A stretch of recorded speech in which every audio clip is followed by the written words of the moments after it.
Salut, le node doOnce fait partie des flow control d'Unreal Engine, c'est-à-dire que ça va nous permettre d'avoir le contrôle sur la lecture du flux.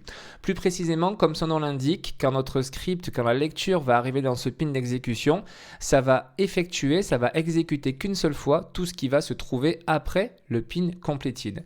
Les fois suivantes, notre script va arriver ici, le node va dire j'ai déjà exécuté ceci une fois, je ne l'exécute plus.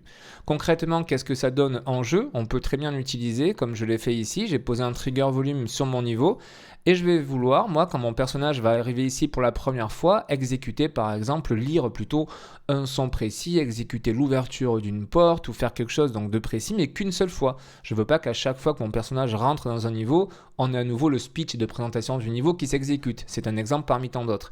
Là, quand je traverse mon volume, on voit que le cube vert a pris un petit peu d'altitude, donc je l'ai déplacé sur l'axe des Z.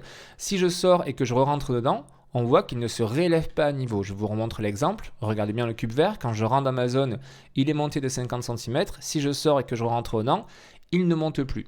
On retourne maintenant sur la fonction. Je vous montre l'exemple que je vous ai préparé. Donc, au moment où je traverse donc mon trigger, j'exécute ma fonction doOnce. Et qu'est-ce que je fais? Je modifie, je rajoute sur l'axe des Z 50 cm de hauteur. Si je souhaite à un moment réinitialiser ceci, c'est-à-dire que si je veux qu'à un moment dans mon jeu, il se passe un événement qui fasse que je peux finalement revenir à nouveau dans mon trigger et réexécuter cette action, comment est-ce que je peux faire? Cet input ici de reset nous permet de faire ceci. Vous voyez que c'est un pin d'exécution.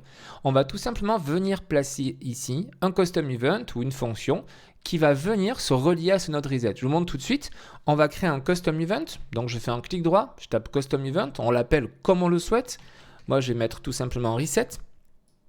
Et ce custom event reset, je vais le relier à cet endroit-là.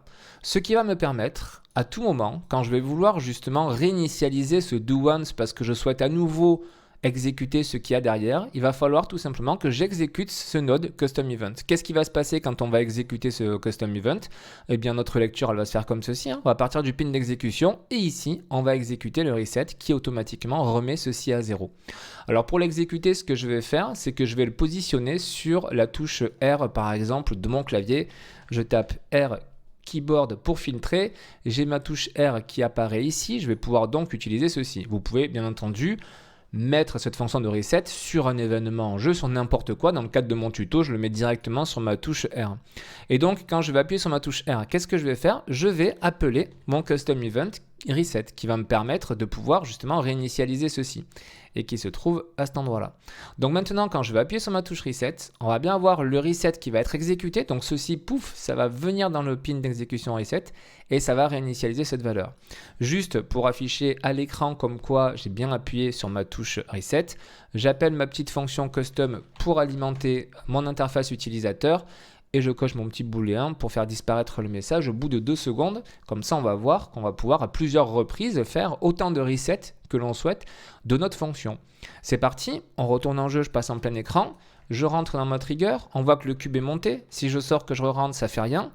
J'appuie sur ma touche R, en bas à gauche, on a bien un reset qui apparaît. Donc j'ai bien mon custom event qui a été exécuté. Si je rentre à nouveau, on voit que le cube est remonté. Et après, ainsi de suite. Le reset, il se fait qu'une seule fois. Donc après, le doOnce, il est bien pris en compte. Si j'appuie sur mon reset et que je rentre dedans, ça va à nouveau refonctionner. Et ceci, autant de fois qu'on le souhaite en jeu. Enfin, on a un dernier paramètre sur le doOnce qui est ici le start closed. Autrement dit, on commence par défaut à close, c'est-à-dire qu'on estime finalement que ça a déjà été joué une première fois. Autrement dit, si on coche cette case, il va falloir d'abord que l'on exécute notre event ou notre fonction qui va venir ici exécuter le reset pour pouvoir l'utiliser. Concrètement, ça donne quoi? Je viens ici, je traverse mon trigger, il ne se passe rien du tout. Vous voyez, pourtant je suis au début du jeu, c'était bien la première fois que je passais dedans. Si par contre, je reset et que je rentre dans mon trigger, on a bien notre cube qui a pris de l'altitude. Après, c'est toujours le même système, c'est bien mon doOnce qui est pris en compte. Il va falloir à chaque fois que je reset si je souhaite à nouveau effectuer mon action. Donc voilà, vous l'avez compris, le doOnce est très intéressant, notamment comme je vous le disais, pour en début de partie activer quelques éléments en jeu pour la première fois. Après, à vous de voir en jeu comment vous souhaitez utiliser ceci. Mais ce doOnce est très intéressant, vous allez l'utiliser très souvent. Donc voilà, faites-en bon usage.